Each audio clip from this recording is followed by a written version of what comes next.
Please welcome Vermonter photographer, Burlington College student, Occupy Wall Street activist Dylan Kelly.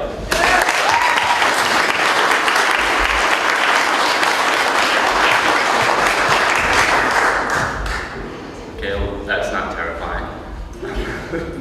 So I brought these photos to show today, and I initially hadn't exactly planned on speaking, but now I have a few thoughts about things that have been discussed so far.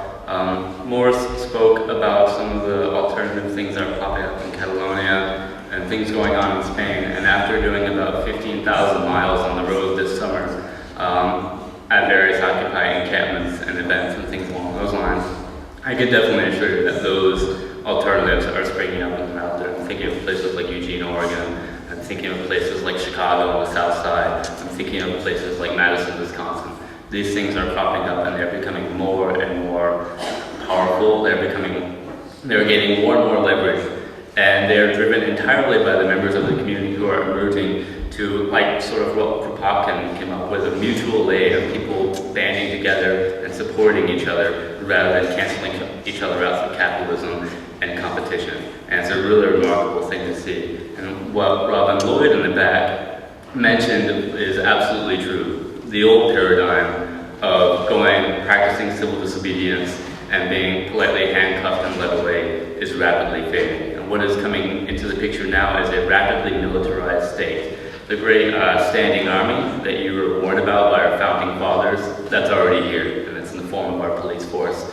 Here in Montpelier, in Burlington, in Chicago, in Tampa, everywhere you look at it's happening right now. I have personally been assaulted by police in no less than 8 states this summer. It is happening and it is here. But the occupiers that are out there, they are standing up and they're not backing down.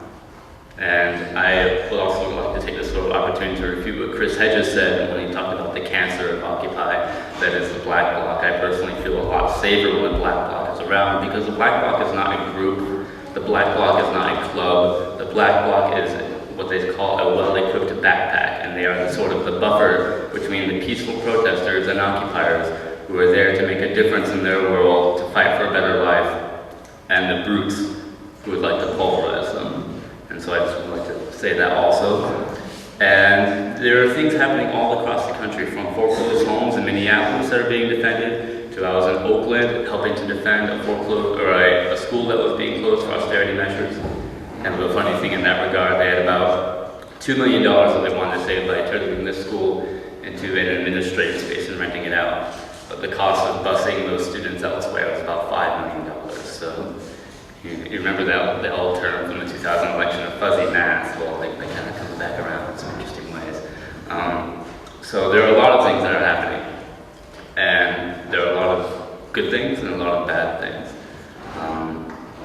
In Minneapolis, when we were defending a foreclosed home, rather than just arresting people, they strangled you if you were a man, myself included, or if you were a woman, they sexually assaulted you right on the protest line.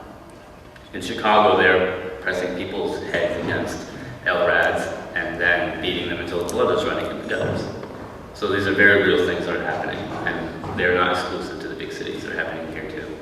So I know it's awfully dark. I'm glad to see everyone here. I'm glad to see all the put faces to names, and